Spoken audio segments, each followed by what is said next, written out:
Este trabajo que uno tiene de tener que realizar comentarios y luego de nuestros comentarios conversar con invitados, implica someterse a una serie de disciplinas, como por ejemplo el tiempo. ¿Cuánto tiempo o de cuánto tiempo disponemos para desarrollar un tema? Otro tema es a qué viene el invitado. A desarrollar un tema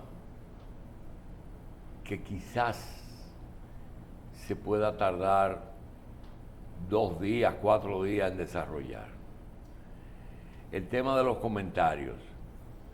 Cuando el doctor habla de la Constitución o Michelle habla de las migraciones, uno reflexiona y dice, las migraciones, ¿qué hacer con 3 millones de haitianos y si la Constitución lo tiene todo? Ahora, nos da a nosotros 10 o 15 minutos tiempo para, si cada punto de la Constitución, cada punto, se puede tomar más de un programa. Hoy mismo, con el tema de las 3 causales, Milton Ray. Michelle habla de los 3 millones. Pero 3 millones de haitianos, que si uno dice, bueno, vamos a hacer una cosa, cerramos la frontera y legalizamos a todo el que está aquí. Pero tenemos una sola condición, que nos busquen un papel. Ninguno tiene un papel. Ayer decíamos que mucha gente no sabe que dentro de algún tiempo, puede ser un día, puede ser un año, puede ser un... Cuando un médico en maternidad dice, dame el recetario,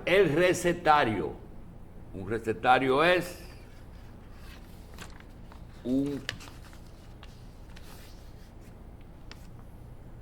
la mitad de 8,5 por 11, que tiene aquí una XR y el médico dice, por medio de este documento certifico que la señora que dice llamarse Yantil Mitil dio a luz un niño de sexo masculino en esta maternidad el día 1 de julio del 2024. El niño goza de buena salud.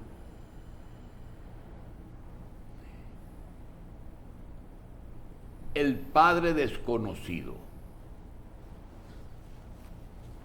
Ese documento, dentro de algún tiempo, lo van a validar. Lo van a validar, porque es el único documento que ese niño tiene en los archivos de la República Dominicana.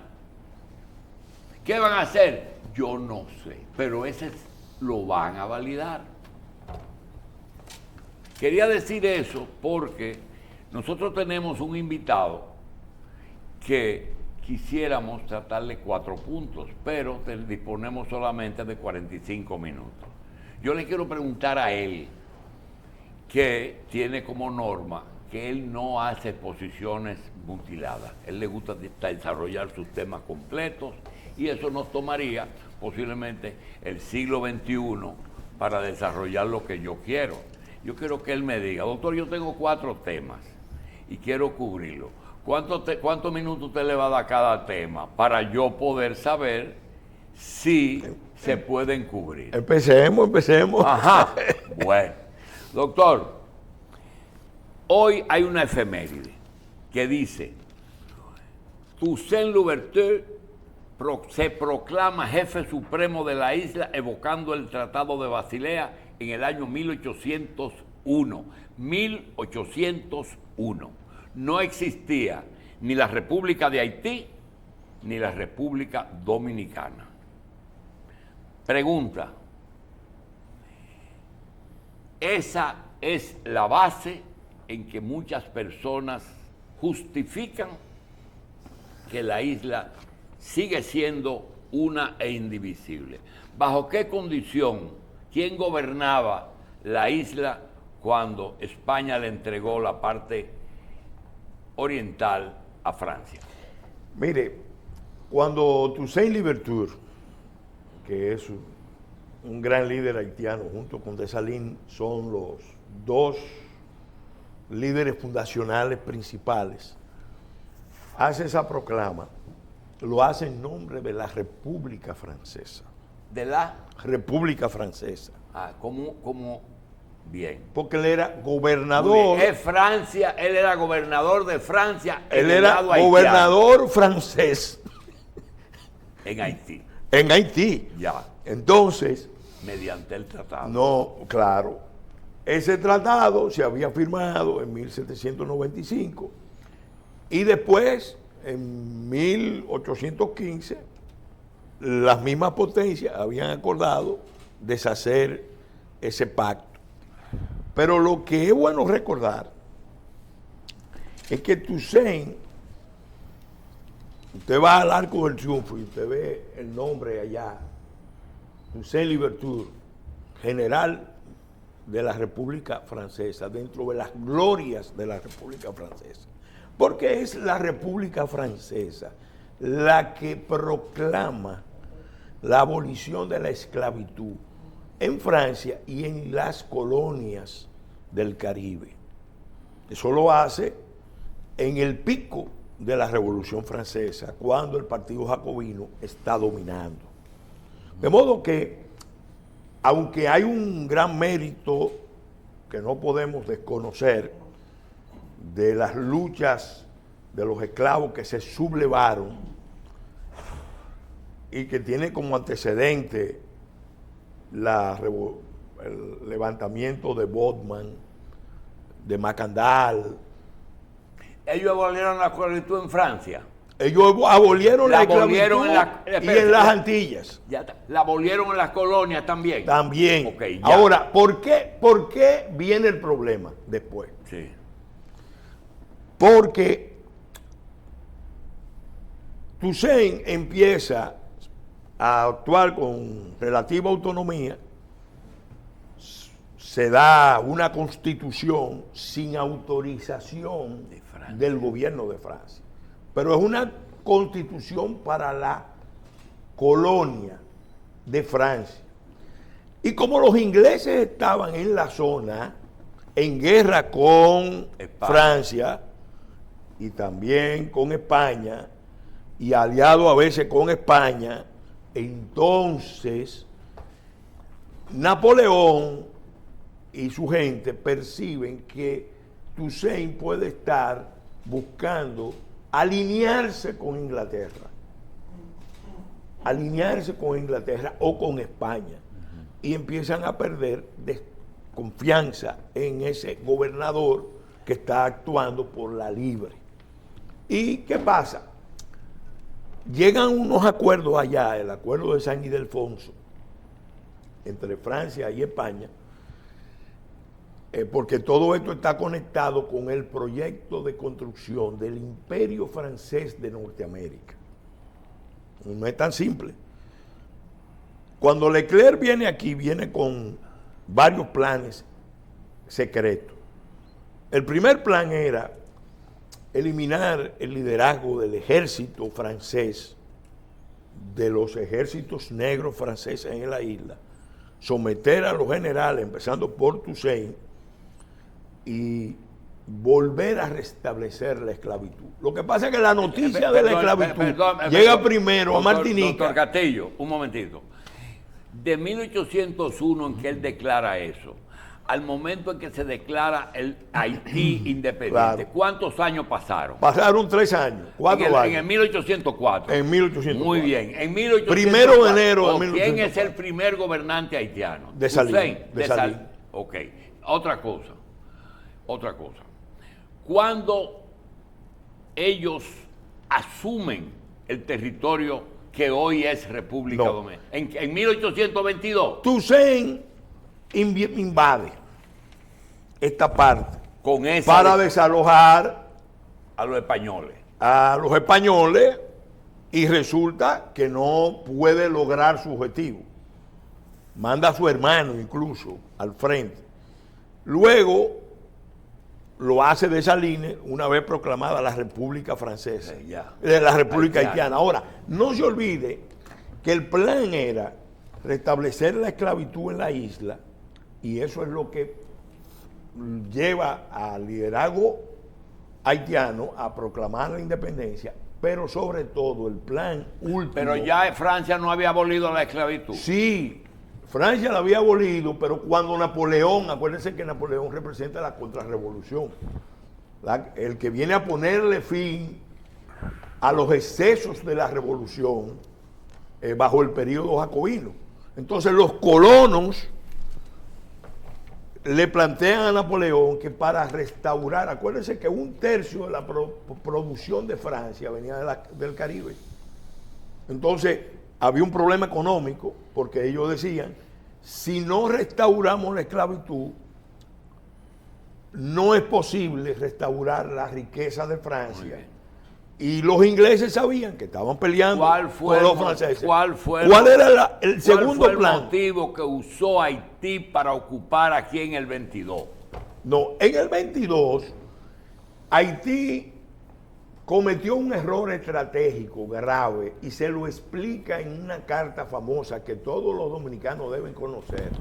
El general Bonnet, dándole un consejo a Boyer de que no invada la parte oriental, porque le decía que Haití ganaba más manteniendo buenas relaciones con la comunidad dominicana que ocupándolo militarmente e imponiéndole sus instituciones. Muy bien, doctor. Y su cultura. No se llevó del consejo y le dijo que una de las causas de la ruina de Haití iba a ser precisamente la ocupación de la parte oriental de la isla de Santo Domingo. En 1804 hicieron su constitución. Ellos hicieron su constitución y de inmediato declararon el imperio. El imperio. Muy bien. Pregunta, ¿qué decía, dice o dijo después esa constitución? ¿De quién era haitiano? No, haitianos son los hijos de haitianos y obviamente ellos tenían un marcado carácter negrista. O sea, fue una revolución negrista. Hijos de haitianos en cualquier parte. Y de color. Muy bien, ya. Y de color. Ya, doctor. Es más, la bandera era roja y negra. Bien, doctor. Wow. Terminé ese asunto. Rojo y negro. Voy para otro lado. Mire, no quiero malas interpretaciones, porque esta es una pregunta que se puede catalogar de capciosa, de malintencionada. En el año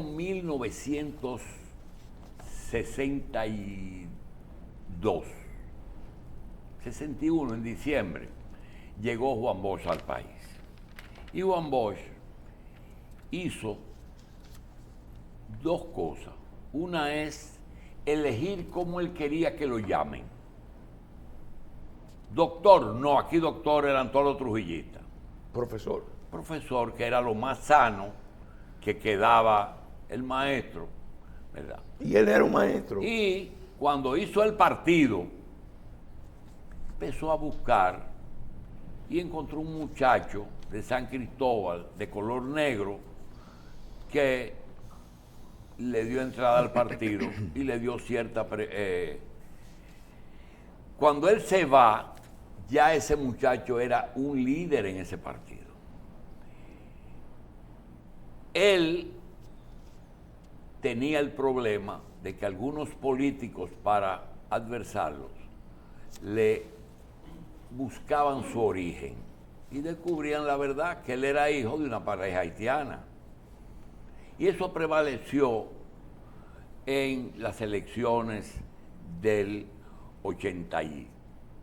73, que el PLD se divide, del 74, que fueron las primeras elecciones, del 82, del 78 con Guzmán, no es Peña el candidato, en el 82 no es Peña, es Salvador, en el 90, ¿quién era en el 90? Fue Peña. Peña. su primera candidatura en el 94 y en el 96. Ya él entendía que el camino estaba bien.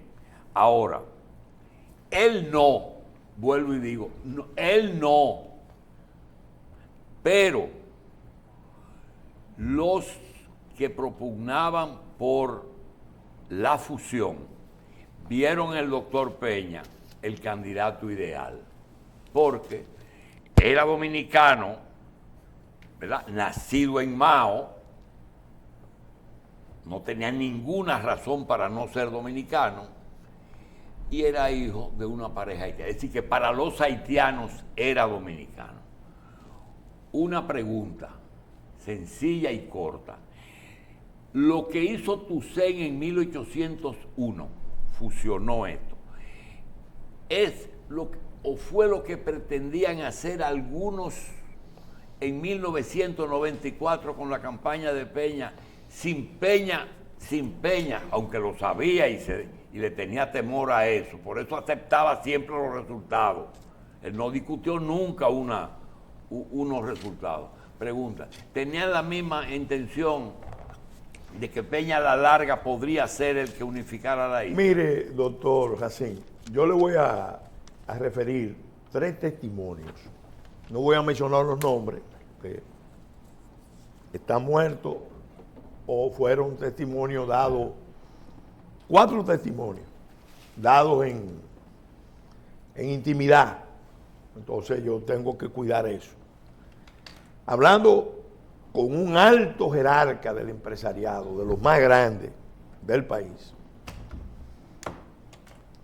me dice, estoy hablando entre el 90 y el 94, no recuerdo la fecha exacta, me dice, mira, ustedes están muy inquietos con este tema de Haití, pero ustedes tienen que darse cuenta de que aunque los haitianos son realmente muy problemáticos, nosotros somos la economía más grande, el país más fuerte, y en un esquema de integración nosotros vamos a dominar Haití, y dominando Haití vamos a dominar el Caribe. Ya. Después, hablando con un ideólogo, había sectores dominicanos que pensaban que aún hay integración, éramos nosotros los que íbamos a dominar. Espérese. Entonces, después hablando con un ideólogo de la mata de la oligarquía del país, sí, gran amigo, sí, tipo excepcional, un día me dice, mira, Pelegrín, mira, nosotros hemos estado evaluando la situación y hemos llegado a la conclusión de que nosotros tenemos como país que fomentar la negritud, porque nosotros somos la potencia del Caribe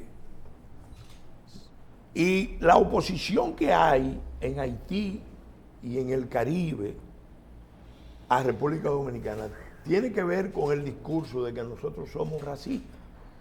Y la mejor manera de nosotros reducir esa acusación es fomentando la negritud. Yo le dije, mire, yo creo que es un error, porque este país ha crecido con la amalgama, la fusión, este es el país de la raza cósmica, de que hablaba José Vasconcelos. Y esa es la riqueza de nosotros. Si nosotros metemos un sesgo racialista, negrista, vamos a meter un tipo de contradicción que va a dañar el desarrollo del país, crear problemas que no tenemos. Mire Haití cómo está, resultado precisamente de las luchas raciales, de la lucha de colores. Y mire Jamaica, le dije, cómo, siendo un país con un potencial turístico extraordinario, se cayó, entre otras cosas, por la lucha racial. No era la solución. Con el paso del tiempo, ambos, esos dos que mencioné, nos dieron la razón. Okay. Tercero, un alto dirigente del Partido Revolucionario Dominicano, ya retirado, en una cena de amigos, criticándome duramente porque nosotros teníamos una posición en contra de Haití, en contra de Peña, una serie de cosas. Como estaba un poco tragueado, en un momento de la cena, tiene esta expresión que nunca se me va a olvidar. Empieza a dar en la mesa y dice, pero es que ustedes no se dan cuenta que con el único país que nosotros podemos ejercer imperialismo, y dio 3 o 4 veces en la mesa, es con Haití. Es con Haití.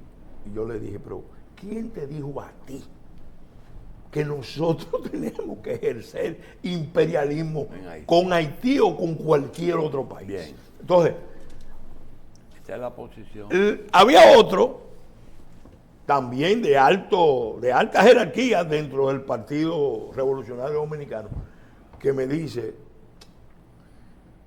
eso que usted me dice,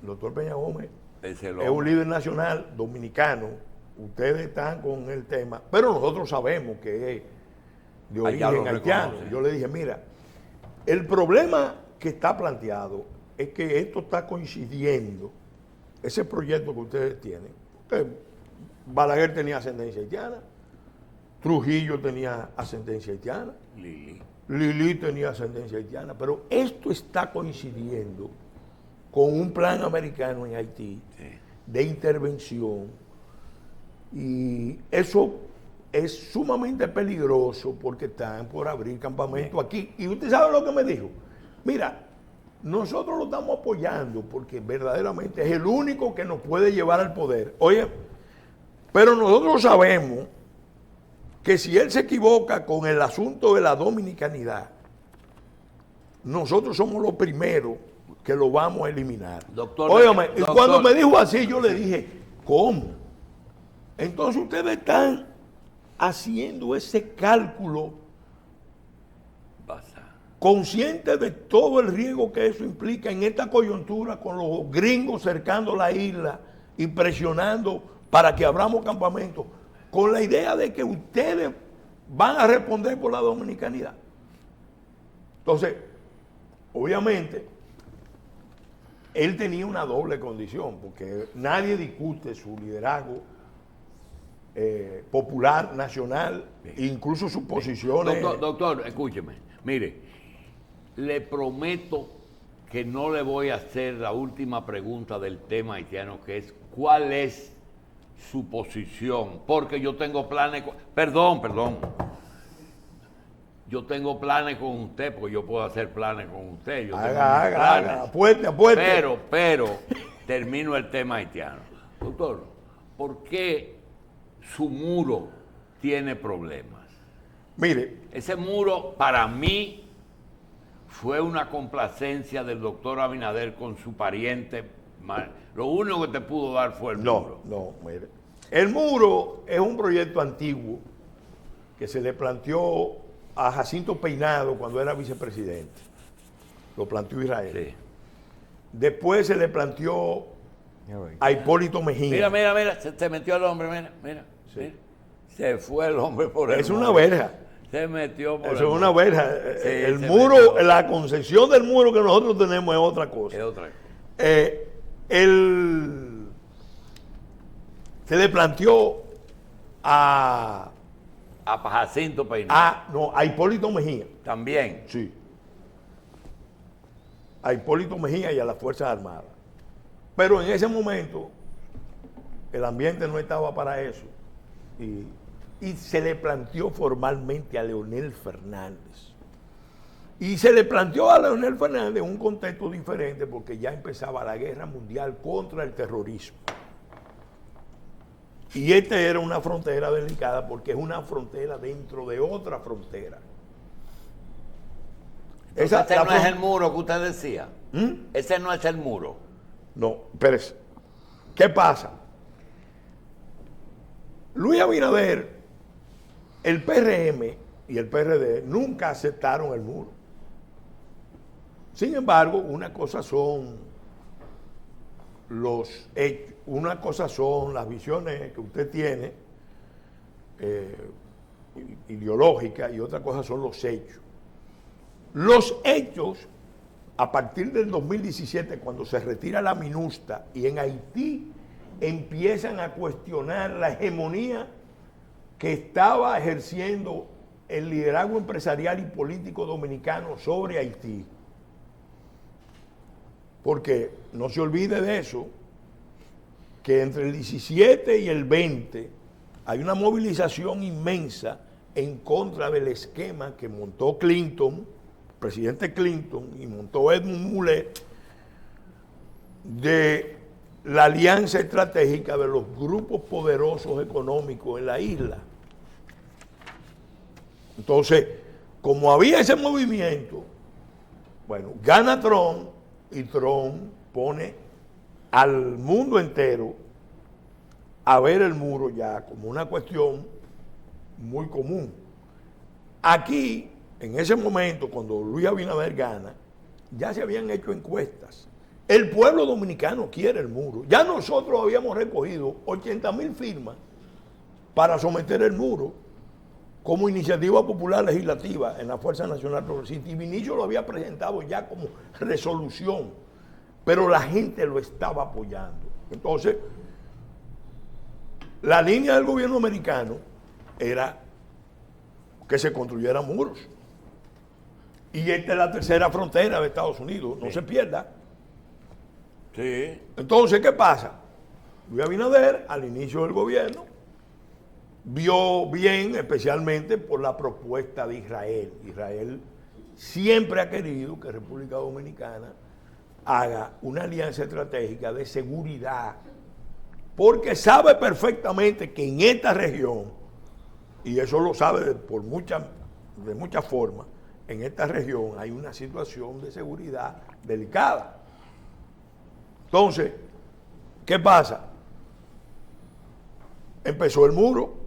Lamentablemente, el muro debió estar concluido en toda su fase, sobre todo la tecnológica. ¿Qué pasó? Se construyó la parte física, pero la parte tecnológica, que es la importante, No se ha hecho todavía.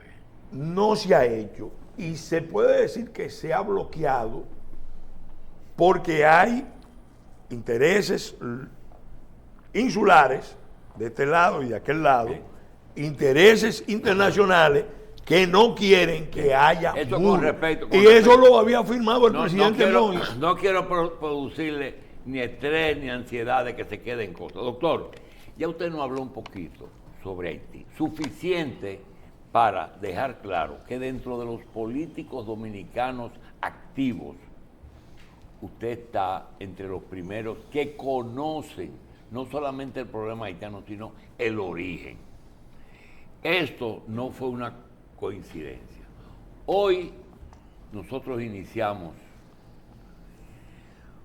un inicio de un nuevo gobierno.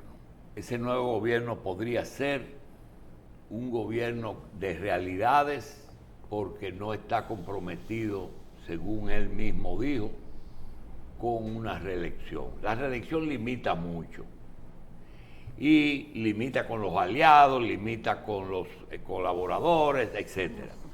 Pero hay 4 o 5 puntos que, independientemente de los deseos nuestros o del presidente, pueden llenar el espacio de estos 4 años. 1, Haití. ¿Por qué? Porque eso que le señalamos de 1801, de 1994, ahora parece que ya los organismos internacionales no están dispuestos a esperar más, que quieren ahora eso. No importa, pero tiene que haber una respuesta de nosotros. Segundo, las reformas que se hablan. Por más que usted vea, tiene que haber por ahí algún capítulo, algún puntito de reforma migratoria. Seguro. Tercero, Estados Unidos, Trump, Biden, o lo que está pasando ahora, que la derecha está cogiendo todos los países.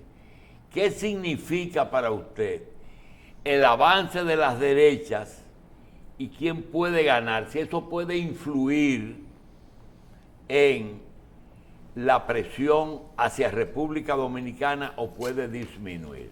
Mire, lo que se percibe como el avance de la derecha, en un plano más profundo, porque derecha e izquierda no dicen lo suficiente, en un plano más profundo es la lucha entre el imperialismo globalista que quiere borrar fronteras, identidades, cultura, identidad sexual, familia, etcétera, y las posiciones soberanistas que quieren defender la tradición, las estructuras de las naciones, porque entienden que no hay derecho a barrer con el orden natural de las cosas.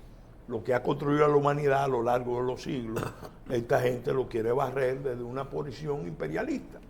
Eso está en crisis en Estados Unidos, está en crisis en Europa, y eso se está reflejando en el mundo entero. Hay una gran oportunidad, y aquí se ha luchado, de revertir eso, de derrotar todas esas posiciones. Y obviamente va a depender de qué, de la unidad nacional. Mire, al presidente Abinader nosotros le reconocemos, y por eso le dimos un apoyo político, no electoral, sino político, público. Primero, que cambió la doctrina. Es más, el país no tenía propiamente una doctrina internacional con relación al tema de Haití, y ya la tiene, aunque solamente hasta ahora es de formulación diplomática, de doctrina. Segundo, que en el acuerdo que firmó con Moïse en enero del 2021, se afirmaron 4 aspectos fundamentales para la República Dominicana que no voy a detallar en este momento, pero que son de alto interés nacional, lo cual evidentemente merece un reconocimiento de parte de la República Dominicana.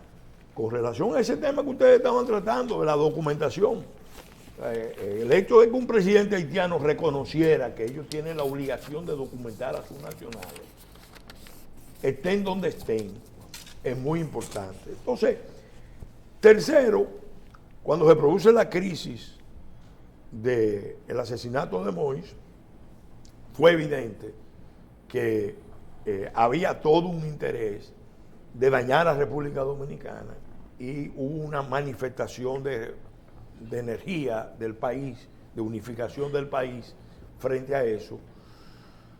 De hecho, el asesinato de Moïse estuvo precedido de la provocación del canal, que la montó el canciller haitiano de entonces, Claude Joseph.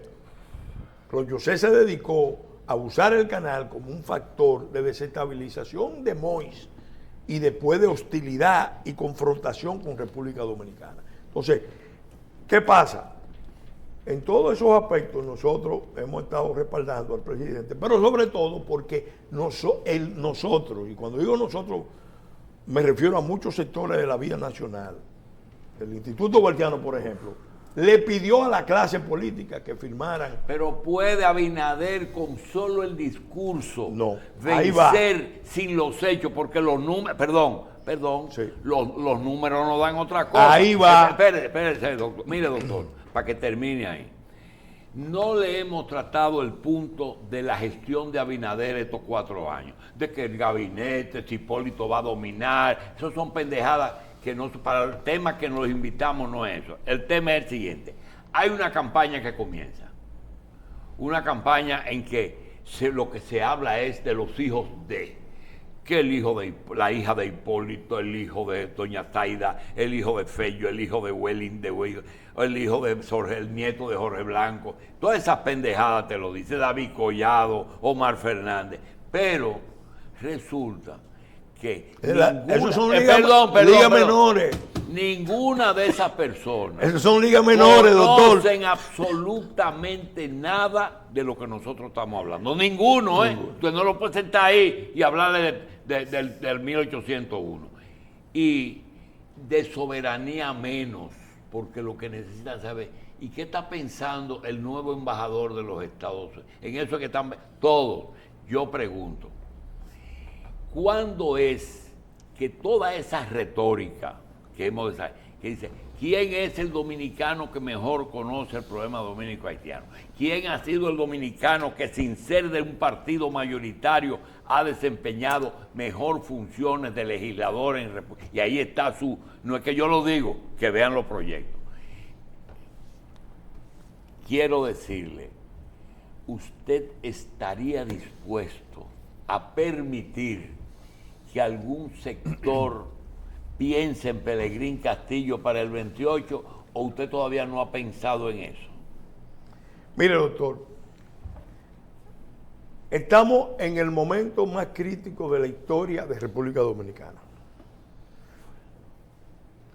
Y una de las razones por las cuales nosotros no llegamos a pacto electoral con el presidente Abinader, sí un pacto político de base nacional y patriótica, que fue el acuerdo que se firmó el 27 de octubre, fue precisamente porque nosotros estamos llamando a la unidad nacional, más allá de los partidos.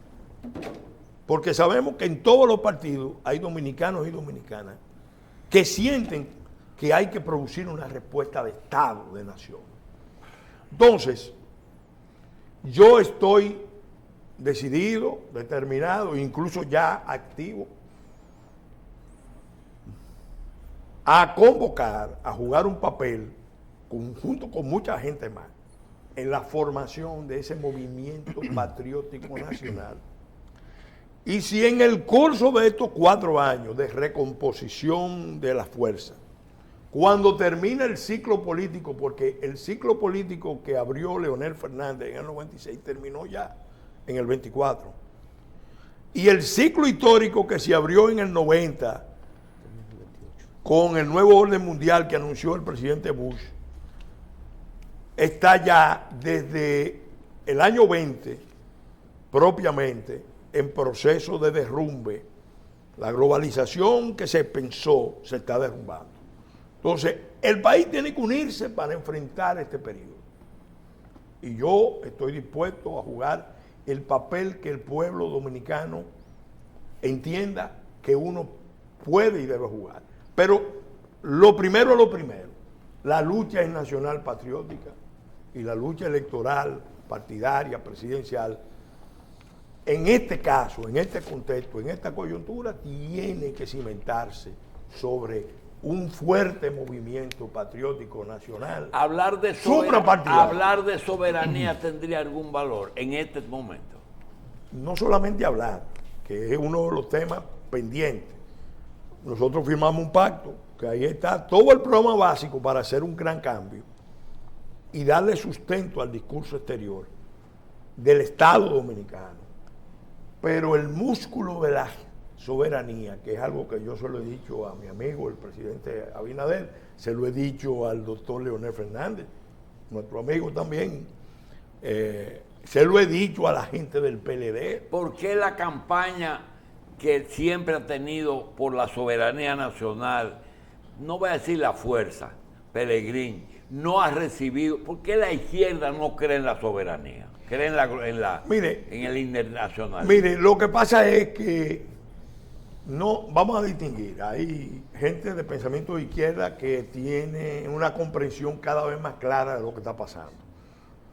Pero también hay el virus ideológico del comunismo, del socialismo marxista, por su ADN, es internacionalista y no cree en la frontera ni en las naciones. Ese discurso en realidad debilita a las naciones. Aparecerán mucha gente de izquierda que en un contexto específico luchan por la liberación nacional, de hecho, hay una variable que se cruza, que es la lucha. Si es frente al imperialismo, pero no frente a los otros. Frente al imperialismo americano. Sí, sí. Porque cuando se trata de otro imperialismo, no importa.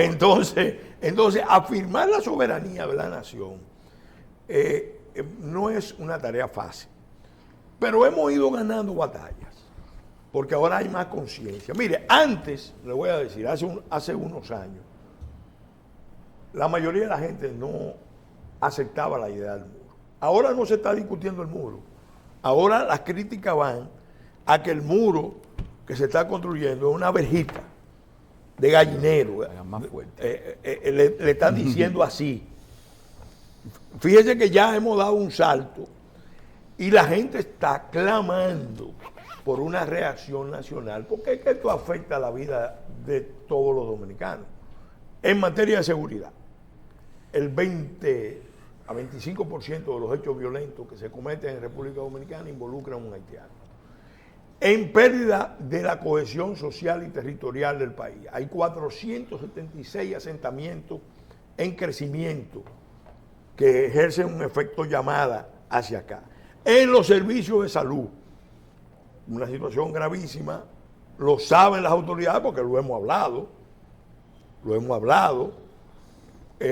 El 36% de los partos en la República Nacional realmente es un esquema insostenible y además es un esquema de defraudación de fondos públicos, porque el que está pagando esos servicios es el Estado, pero las ONG que organizan ese movimiento ganan porque le cobran o a las mujeres o le cobran a organismos internacionales para atraer a esas mujeres. Y entonces, en materia de educación, también hay un problema grave, que no lo han querido abordar con la responsabilidad. Nosotros como partido ya hemos emprendido acciones legales frente al Ministerio de Educación. Este mes que viene vamos a emprender acciones legales ante la Procuraduría para denunciar lo que es el tráfico. Y hay un tema internacional.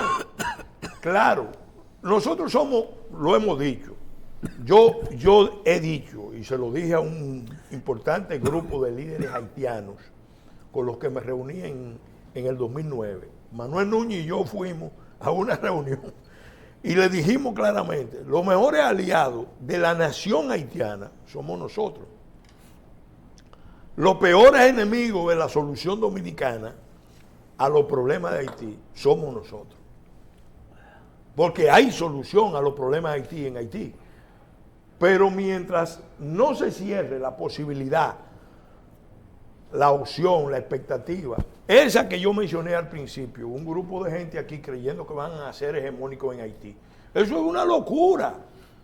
Creyendo el Consejo de los norteamericanos, y específicamente lo digo con toda responsabilidad, hay un núcleo de 3 sectores que están conjurados contra la República Dominicana. La diáspora haitiana en Estados Unidos, el caucus afroamericano, incluido la Nación del Islam, con Luis Farrakhan a la cabeza, y sectores radicales del Partido Demócrata. ¿Quién lo dijo? El senador Marco Rubio fue el último que nos lo recordó. Entusiásmese y acepte, porque le tengo hasta un hijo de Peña de vice. José Fran. Completar. No, ese no es el nombre. El nombre lo tengo yo. Usted lo tengo un hijo de Peña de vice. Y él sabe quién es. Mire, hay que hacer un cambio. Hay que hacer un cambio importante. Es un cambio de afirmación de la soberanía, pero no solamente con el tema haitiano, doctor. Mire, usted lo ve en todas las materias. El de recasta que se firmó debió ser revisado hace tiempo para proteger sectores estratégicos de la producción nacional. Y todavía es la hora que no nos sentamos a una discusión. Estamos discutiendo los temas del límite marítimo y seguimos cediéndole a las potencias en materia donde el derecho internacional y nuestros mandatos constitucionales y legales son muy claros y le estamos cediendo. Entonces, el músculo de la soberanía de la autodeterminación. Me dice Michelle y Sí. me dice el doctor y Carlos que yo no tengo derecho a hacer lo que hice, que ellos tienen una pregunta que hacer. Está bien.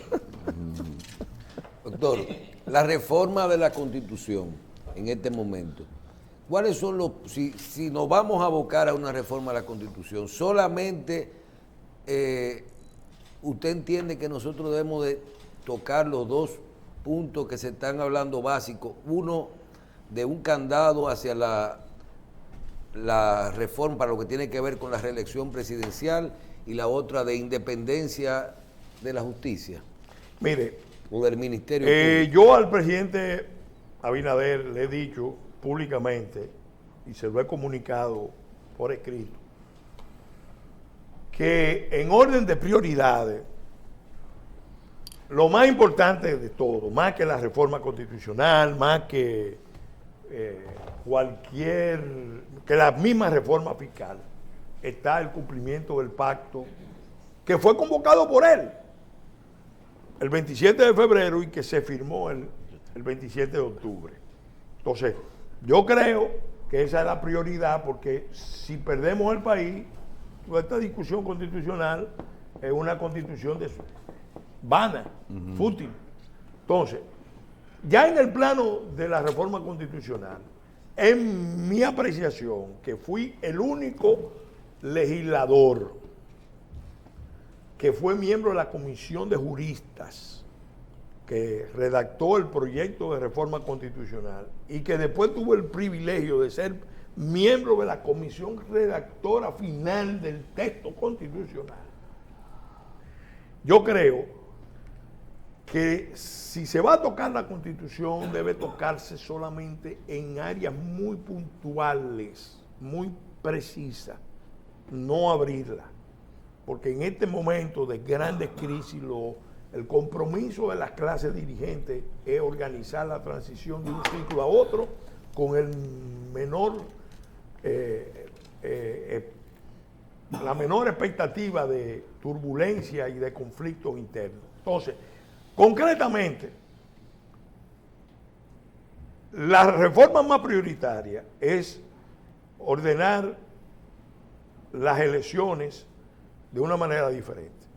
No se puede, y eso se le advirtió en el 2010, y buscan las actas, y nosotros lo advertimos, no se puede poner una elección municipal a 3 meses de una elección presidencial y congresional, porque tiene un efecto eso es constitucional, dominó. eso es constitucional. O sea, no se puede hacer... No se debe, porque ya vemos los efectos perversos sobre pero el sistema se político. puede cambiar la fecha de las elecciones o unificarla sin tocar la Constitución. No, hay que modificar la Constitución. Ese punto yo creo que es importante porque ¿Y usted la unificara o la pusiera, como dice Junior, a los 2 años? Mire, yo prefiero la unificación a 2 años, pero eliminando el voto preferencial y quitándole a los distritos municipales la categoría que tienen ahora mismo, porque República Dominicana no puede tener 400 demarcaciones electorales.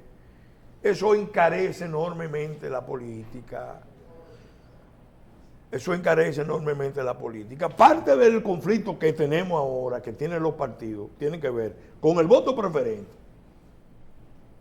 y con el tema que mencionamos, el voto preferente y el tema de la cantidad de demarcaciones. De demarcaciones. Eso es un factor que no se ve. Ahora, el tema de la reelección, yo creo que no hay necesidad de tocarlo en este momento, porque yo creo que ya el modelo que tenemos es más que suficiente. Cuando en el 10 se le advirtió que no modificaran el sistema para volver al sistema de la reelección alternativa, se le dijo las razones, ahí está mi discurso, incluso se le dijo los riesgos, a todos, no quisieron, siguieron. Entonces, mantener ese esquema. Y ponerle cuando el presidente dice un candado, no es poner, por ejemplo, que en vez de modificar de la Asamblea Nacional con la 2/3 partes, se necesita un 90%. No. Eso no es un candado. Lo único que falta Lo único que falta lo planteamos nosotros, en el 10 lo planteó el doctor Marino Benicio Castillo, y después nosotros en una instancia ante el Tribunal Constitucional, que el Tribunal Constitucional no falló en cuanto al fondo. Tú no puedes modificar eso sin hacer un referéndum. Ya el referéndum es un recurso extraordinario de consulta popular que debe tener, sí, ciertamente, un número de votos apreciable para que sea representativo. Y nunca se falló eso. Esa parte se falló a medias. Entonces, ese sería un elemento importante de reforma. Hay muchos puntos que se podrían modificar, pero yo te voy a decir que trabajé en esa Constitución. Ahí hay más de 20 puntos, empezando por la ley que regula la propiedad de la frontera, que es muy importante, para darle preferencia a la propiedad de los dominicanos en la frontera. Ese punto, o el tema del capitalismo popular del artículo 219, para ver si ensanchamos la base del capitalismo dominicano, que no podemos seguir con un capitalismo controlado por 10 grandes grupos, la mayoría familiares. Eso no puede ser.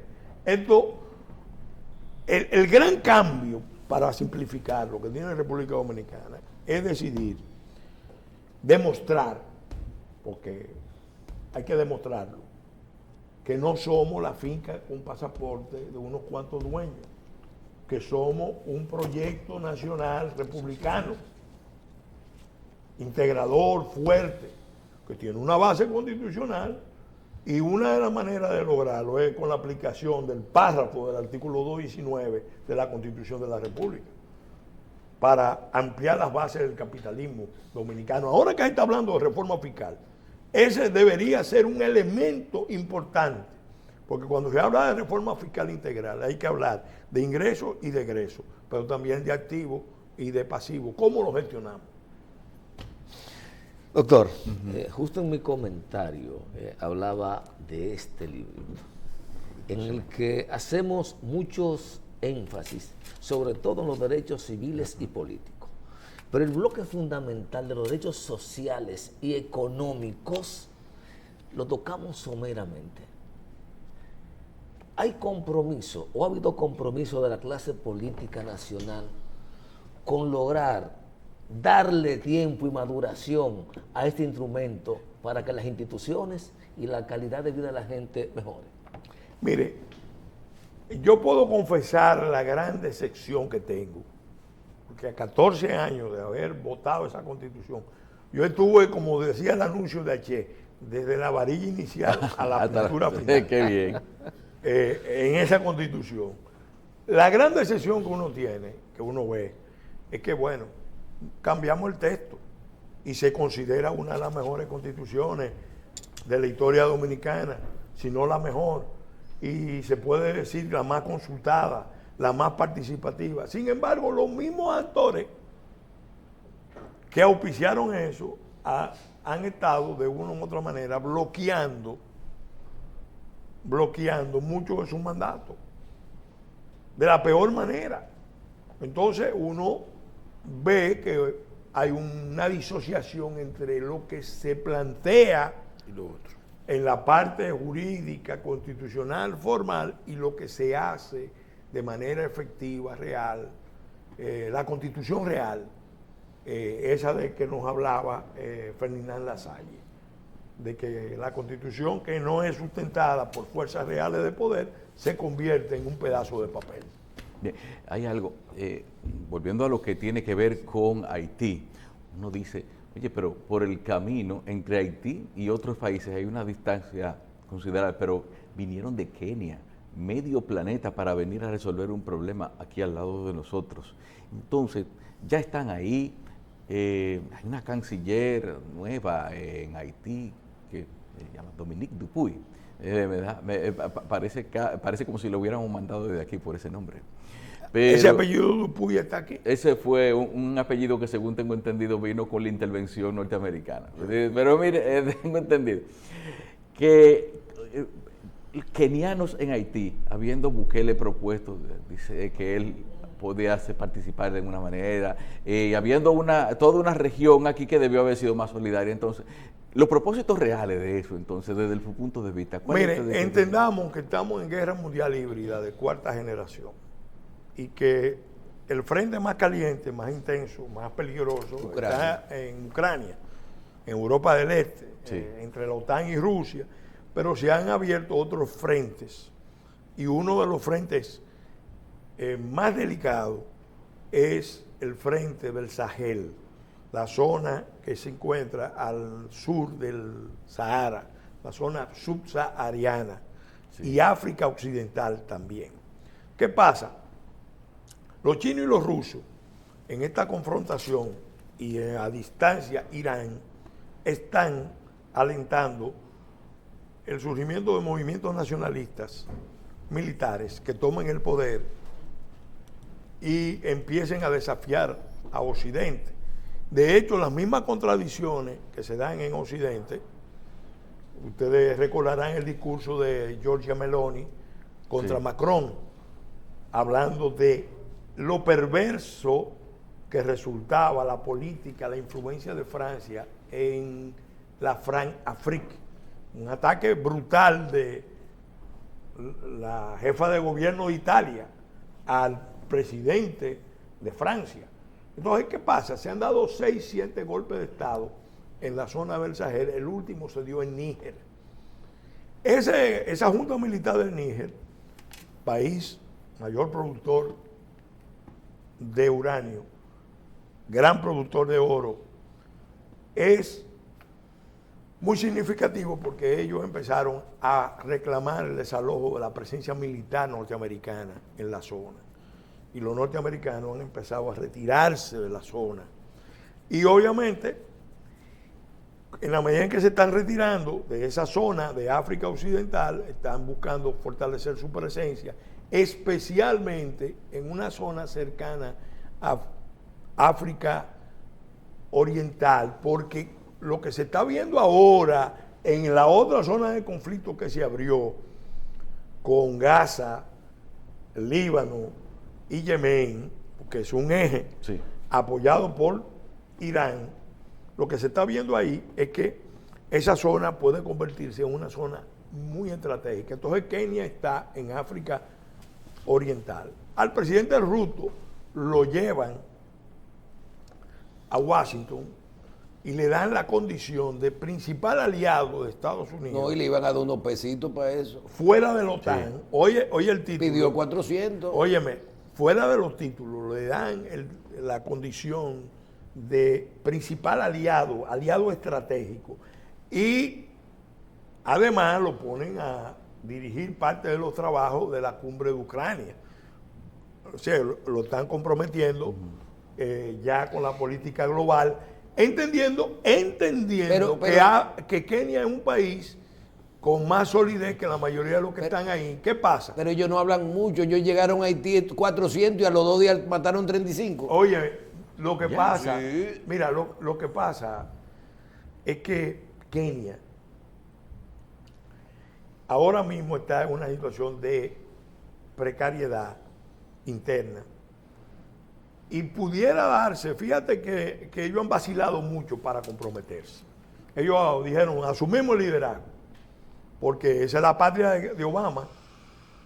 Esa es la patria de Obama. Y ellos estaban en la línea de que, bueno, vamos ahí a liderar un esfuerzo de fuerzas africanas, pero lo que se ha visto es que todo eso está lejos, muy lejos, de ser la fuerza de intervención robusta que reclamó inicialmente el secretario Guterres. ¿Y por qué? Por una sencilla razón. Los rusos y los chinos, cuando no objetan los motivos que dan, sin embargo, para no apoyar, cuando uno lo lee, es para preocuparse, porque es una acusación directa a Estados Unidos de haber permitido que se concentraran, especialmente después del retiro de la MINUSTA, cientos de miles de armas modernas en Haití. Claro, eso se complica porque fíjate que aquí en la región nuestra hay una pugna de potencia. Irfan Ali preside CARICOM y Maduro va a la reunión del CELAC y dice, nos oponemos a las intervenciones disimuladas, nos oponemos. Y para reforzar la posición de Maduro, entonces el presidente Petro de Colombia, de la misma corriente, ¿qué le dice? Que se perdieron 1 millón de proyectiles, 5.56 de los arsenales de Colombia, y que se perdieron además misiles de Israel, cohetes, granadas y explosivos. ¿Y eso está en Haití? Y dijo el presidente de Colombia que una buena parte de eso estaba en Haití. Entonces, a mí me consta que está llegando armas de Estados Unidos, está llegando armas de Colombia, está llegando armas de Brasil, de Venezuela y también de Jamaica, porque en Jamaica está operando la estructura de crimen internacional relacionada al cartel de la marihuana. Entonces, estamos en presencia de un escenario complicado. Por eso, a nadie le sorprenda que eventualmente esas tropas sean blancos de ataques para provocar a la inversa un proceso de salida de esas tropas que puede afectar la estabilidad del gobierno de Kenia. Bueno, lo importante es ver si ahora mandan los otros y que esa gente puedan hacer su trabajo. Eso que dice Carlos de si esa gente se pueden, si son suficientes. No son suficientes. Si no hablan el idioma.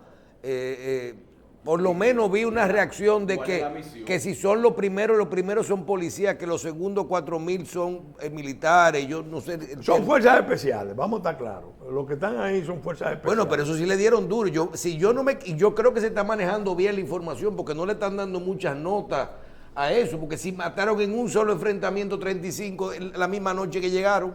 Eso todavía... ahí hay un escenario de pugna tan serio que fíjense que el presidente Ruto visita Casablanca y anuncia que va para Haití y el mismo día matan 2 misioneros norteamericanos. ¿Y de qué forma? Entre ellos la hija de un legislador norteamericano. ¿Qué significa? ¿Cuál fue el mensaje? Y esos 3 misioneros estuvieron llamando a la embajada americana, estuvieron llamando a sus autoridades para que lo fueran a proteger y no pudieron protegerlo. Y que conste que Estados Unidos tiene mucha presencia militar también en Haití, aunque no oficial. No oficial. Bien, vamos a agradecer al licenciado Pelegrín Castillo su participación con nosotros. Y gracias, licenciado.